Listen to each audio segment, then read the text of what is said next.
Guys, नमस्ते, सलाम, राम राम, सत श्री अकाल। होप आप सब स्वस्थ होंगे और एकदम मस्त होंगे। आजकल कुछ हो गया है, सावन का महीना चल रहा है और एवरीडे दूध का कुछ ना कुछ हो ही जा रहा है, पता नहीं क्या। बट आज मैंने इसको बना दिया है खोया मावा। एक्चुअली ना ये थोड़ा सा जल गया है और मुझे आई जब जोर से स्मेल तो मैं भाग के आई कि इसका करूँ तो क्या करूँ मैं। वही मैं करने आ गई इसका कुछ तो इन द सेंस कि इसको बहुत सारा मैंने जला के ये कर दिया है। क्या कर दिया है यार, मीन्स इसको वो कर दिया है। अब ये वो क्या बोले जा रही मनीषा, कुछ तो कर दिया है। मतलब दूध पक गया है अच्छे से और उसमें मैंने डाल दिया है शुगर। शुगर की वजह से ये वाइट वाइट सा दिख रहा है, ऐसा चाशनी जैसा। और बना दूंगी इसके अच्छे वाले पेड़े और बच्चों को अच्छा लगेगा ये पेड़ा। थोड़ा सा जला है, ज़्यादा नहीं, बट फिर भी हो ही गया है। सो गाइस, दूध के जलने का कारण यहाँ पर है। दूध क्यों जला? ज़्यादा नहीं जला है, बस थोड़ा सा नीचे से लग गया है। ज़्यादा जला होता तो मैं उसको आगे यूज़ भी नहीं करती, क्योंकि ज़्यादा स्मेल आने के बाद कोई खाता नहीं है, वो फिर वेस्ट ही जाता है। तो उसका कारण है ये। मेरे कांड कुछ कुछ ऐसे रहते हैं, बड़ा मज़ा आता है कभी कभी ये सारी चीज़ें। और मैं कुछ भी इमीडिएट ऐसे बच्चों के साथ करती रहती हूँ। उटपटांग अगर किसी और की लैंग्वेज में बोला जाए ना तो क्या कर रही हो, लेकिन मुझे ये सारी मस्तियाँ अच्छी लगती हैं। ज़रूरी नहीं कि ज़िंदगी को जीने के लिए हम किसी चीज़ के ऊपर डिपेंडेंट हो कि हमें ये बाहर जाना है तो ही खुशी मिलेगी, हम बाहर घूमने जाएंगे तो ही कुछ इन्जॉय कर सकते हैं, या हम डिनर के लिए जाएंगे बाहर तो ही इन्जॉय करेंगे। नहीं, ज़िंदगी को जीने के लिए आप जिस सिचुएशन में हो, जब भी हो, और बीच बीच में ये जो सारी एक्टिविटी है ना, ये आपके माहौल को थोड़ा सा लाइट बनाती है। हर टाइम बच्चे पढ़ भी नहीं सकते हैं, बारिश का टाइम है, बहुत बाहर भी नहीं जाते हैं। और एक और चीज़ है जो कि पेरेंट्स का जो बोलते हैं ना कि उनकी लाइफ में इन्वॉल्विंग कितना रहता है, कितना टाइम वो आपके साथ स्पेंड करते हैं। और बड़ा मज़ा आता है इन लोगों को भगा भगा के मुझे करने में कि तुम लोगों से नहीं हो रहा, मैं करूँगी मैं करूँगी। तो ये सारी चीज़ें बहुत मज़ेदार होती हैं। बहुत सारी फ़ोटोज़ भी क्लिक करी हैं जो परफेक्ट हो गई थी, क्योंकि लाइट का शेडो हाथ का इधर से उधर से करना थोड़ा सा ये हो रहा था, लेकिन बहुत मज़ा आया। और जीवन में ना कभी कभी ये जो सारी चीज़ें हैं, बहुत लोगों को उटपटांग हरकतें लगती हैं, लेकिन इम्पॉर्टेंट है। आप उनके साथ खेलो, खेलने के लिए निकल जाओ, अगर कहीं बाहर जा सकते हैं तो घूमो, उनको इन्वॉल्व करो और उनके साथ खुद इन्वॉल्व हो। ऐसा नहीं कि तुम खेलो मैं मेरा कर रही हूँ, नहीं, उनको इन्वॉल्व करो और आप खुद उनके साथ इन्वॉल्व रहो। तो इसका जो रीज़न है ना, मैं आज नहीं बताऊंगी, लेकिन है इसके पीछे एक बड़ा बड़ा कारण। तो उसके लिए थोड़ा टाइम वेट करना पड़ेगा, लेकिन मैं बताऊंगी ज़रूर कि क्यों है और कैसे है। और बहुत देर से कोशिश हो रही थी, कभी जिराफ, कभी रैबिट, कभी डॉगी, कभी शेर का मुंह। और ये सारी फ़ोटोज़ मैं डाल दूंगी, फ़ोटोज़ आप देख पाएंगे। तो शैडो के साथ कैसे कैसे फिंगर्स करना है, और परफेक्ट जो लाइट का शेडो होता है ना, वो टॉर्च एक चाहिए होता है, वो नहीं। पहले मेरे पास वो टॉर्च थी और बच्चों ने मेरी वो फ़ोटोज़ देखी थी, तभी उन्होंने बोला था मम्मा ये हम लोग करेंगे, फिंगर्स के शेडो बनाएंगे और मज़ा आता है। तो ये जो चीज़ें हैं ये लाइफ में आपको बहुत कुछ देकर जाएंगी। तो हमारी लाइफ में ऐसी छोटी मोटी बहुत सारी चीज़ें होती हैं कि हमें वो सब को ध्यान देना चाहिए और उनके ऊपर थोड़ा वर्क करना चाहिए। एक परफेक्शन भी इम्पॉर्टेंट होता है कि वो परफेक्ट क्लिक होती है ना, परफेक्ट क्लिक, वैसे ही लाइफ में कुछ चीज़ों के लिए परफेक्शन इम्पॉर्टेंट होता है। और ऐसा नहीं कि हमेशा इम्पॉर्टेंट हो, मैं ये भी नहीं कहती हर टाइम परफेक्शन भी नहीं इम्पॉर्टेंट होता है। कभी कभी कुछ चीज़ें करते रहनी चाहिए, वो इम्पॉर्टेंट है। अभी तशवी का नंबर है और तशवी को करना है। और बच्चे कभी कभी नाराज़ भी हो जाते हैं कि हाँ बस आप ही कर लो, मुझे नहीं करने दो। तो मुझे मज़ा आता है यार ऐसी चीज़ें करने में। रूटीन तो हम सभी के लाइफ में है, सुबह सो के उठने से लेके रात के सोने तक ना, सब चीज़ें तो चलती ही रहती हैं। कुछ ऐसा नहीं है कि वो ख़त्म होने वाला है या उसका द एंड होगा। ये हम मनुष्य जब से पैदा हुए हैं लेके हमारे जीवन के आखिरी समय तक ऐसे ही रहने वाला है। ऊपर वाले ने ज़िंदगी दी है और ज़िंदगी को कैसे जीना है वो हमारे ऊपर डिपेंड करता है कि हम उस जीवन को कितना अच्छा और सुंदर बना सकते हैं। छोटी छोटी चीज़ों में कमियां अगर निकालते रहेंगे तो बहुत सारी कमियां हैं, लेकिन उन लम्हों को अगर आप जी रहे हो, इंजॉय कर रहे हो, तो वो बहुत इम्पॉर्टेंट है। और एक चीज़ और है, कल को ये लोग बड़े हो जाएंगे फिर तो एक हो जाता है, ऑटोमेटिक हो जाता है, एक गैप आ जाता है। हम ऐसा नहीं कह सकते कि बच्चों के बीच और पेरेंट्स के बीच गैप नहीं आता। एज बढ़ने के साथ साथ वो 100% आता है ऑटोमेटिक। उसका कुछ सोल्यूशन भी नहीं है। उसका सॉल्यूशन इसलिए नहीं है क्योंकि वो अपनी लाइफ में आगे बढ़ते हैं, अपनी लाइफ को जीना है उनको, तो उनको अलग अलग चीज़ों में ध्यान देना पड़ता है। तो ज़रूरी नहीं कि वो हमारे लिए उतना समय निकाल पाएँ या हम उनकी लाइफ में जाके उतना डिस्टर्ब करें, क्योंकि जीवन में हम भी ऐसे ही आगे बढ़े हैं। तो इसके लिए हम किसी को ब्लेम नहीं कर सकते हैं, बट जो टाइम मिलता है बच्चों के साथ उसको हमें जीना चाहिए, उसको एंजॉय करना चाहिए। चाहे जिस तरह भी आप एंजॉय करिए, लेकिन बच्चों के साथ समय बिताइए और इन्वॉल्व रहिए उनके साथ एंजॉय करिए।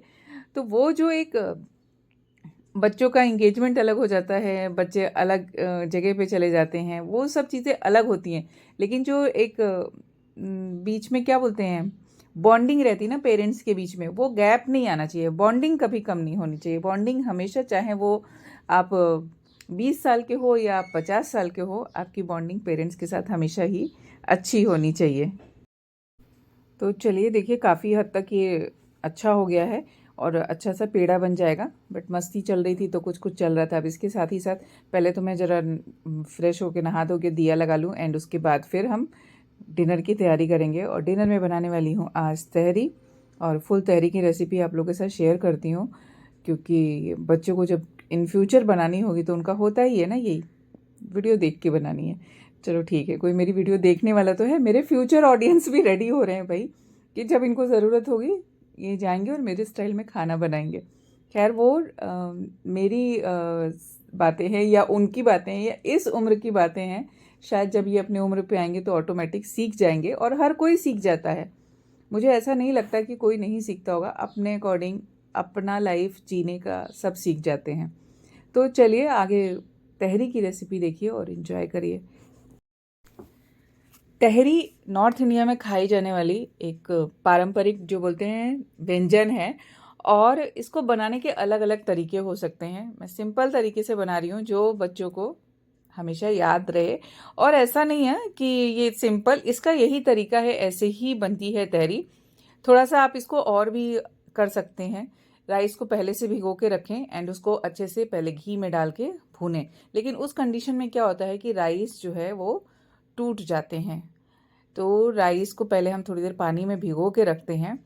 और एक चीज़ और है, जब हम राइस को ऑलरेडी भूनते हैं पहले तेल में या घी में, जिसमें भी आप उसको फ्राई करना चाहें, फ्राई मतलब डीप फ्राई नहीं, बट हाँ उसको थोड़ा सा तेल घी डाल के उसको भूनते हैं, तो उसमें थोड़ा ऑयल भी ज़्यादा जाता है बॉडी में, जो कि इतना अच्छा नहीं है।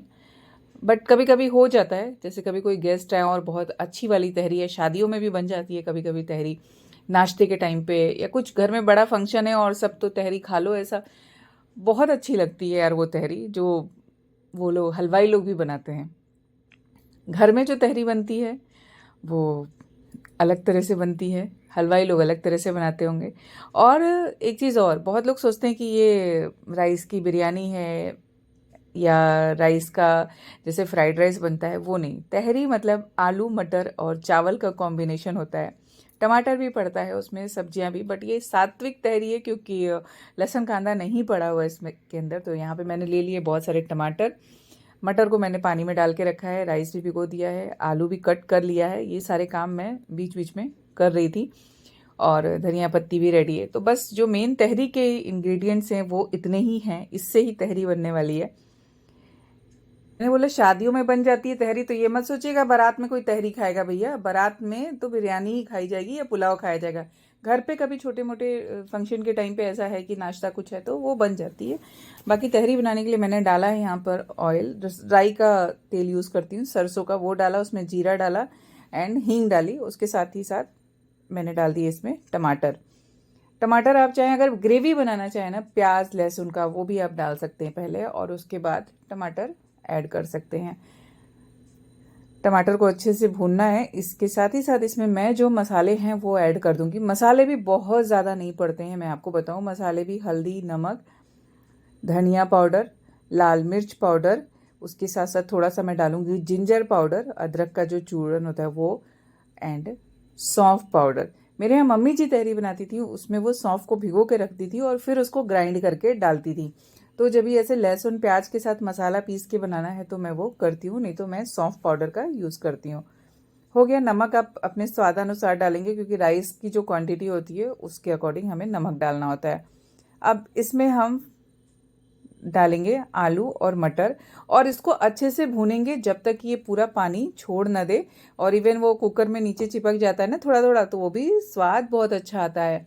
तो उसको अच्छे से चला चला के भूनेंगे। बहुत लोग तहरी में जो आलू है वो फ्राई करके डालते हैं, डीप फ्राई करके, लेकिन मुझे वो डीप फ्राई करके नहीं बनाना है, मुझे ऐसे ही बनाना है। पूरे भारत में ना जितनी ज़्यादा डाइवर्सिटी है उतने ही जो खाने के स्वाद है ना उनमें भी है। चीज़ें वही होती हैं बट उनका कॉम्बिनेशन अलग अलग रूप में हो जाता है और अलग अलग जगहों पे अलग अलग रूप में बनाई जाती है और खाई जाती है। स्वाद सबका डिफरेंस होता है, सबको अपना अपना खाना अच्छा लगता है। कई लोगों को अपने अपने स्टेट का खाना अच्छा लगता है या जो उनके शहर या एरिया में बनता है वो खाना अच्छा लगता है। लेकिन हमें सब सब चीज़ें चखनी चाहिए, सबका स्वाद लेना चाहिए और अच्छे से लाइफ को एंजॉय करना चाहिए। जो स्वाद है वो खाने में ही है। यहाँ पर मैंने बहुत ज़्यादा नहीं भूना है चावल को, नहीं तो वो टूट जाएंगे। भीगे हुए रहे थे पानी में तो वो टूट सकते हैं। बाकी हो गया। अब आप पानी भी अपने अकॉर्डिंग डालिए और सीटी लगाइए। बस 2 सीटी में आपकी तहरी रेडी है।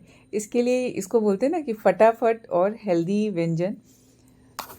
तो चलिए अभी ये बनने को तैयार है, 2 सीटी में हो जाएगी। इसके साथ ही साथ मैं किचन में कुछ काम कर रही हूँ। मॉर्निंग में एक साइड कबर्ड की डीप क्लीनिंग करी थी, तो उधर का जितना सामान है वो सब रखना है। वो करते करते इधर तहरी भी रेडी हो जाएगी। हम जो घर में लेडीज़ हैं, जो हाउसवाइफ हैं, वो ऐसे बहुत सारे काम होते हैं ना जो एक टाइम पे करते रहते हैं। इधर का भी करना है, उधर का भी करना है और उसमें बच्चों के साथ भी समय बिताना है। ज़िंदगी ऐसी ही है। और सिर्फ हाउसवाइफ की नहीं, ऑफिस वाली जो भी वर्किंग हैं उनकी भी मतलब एक चीज़ बात होती है ना कि लेडीज़ की लाइफ में उनको ही सब चीज़ों का ध्यान देना है। एक्चुअली देखा जाए ना तो पहले की परवरिश भी अलग थी। अगर लड़के रसोई में जाके कुछ काम करना चाहे भी ना तो तुरंत कोई ना कोई घर का सदस्य बोलता था ये लड़कियों का काम है, ये तुम्हारा काम नहीं है, ये लड़कियां करेंगी, ये काम लड़कियों का है, वो काम लड़कियों का है। तो उनको सिर्फ पढ़ाई लिखाई के लिए प्रेरित किया जाता था। लेकिन मुझे ऐसा लगता है कि अब टाइम चेंज हो गया है, हर किसी को हर काम आने चाहिए। ज़रूरी नहीं कि सब काम लड़कियों के हो, घर गृहस्थी के, लड़कों को भी बराबर सीखना चाहिए। So thanks for watching this video guys. Video अच्छी लगी हो तो please like share and subscribe. Enjoy गर्मा गर्म तहरी।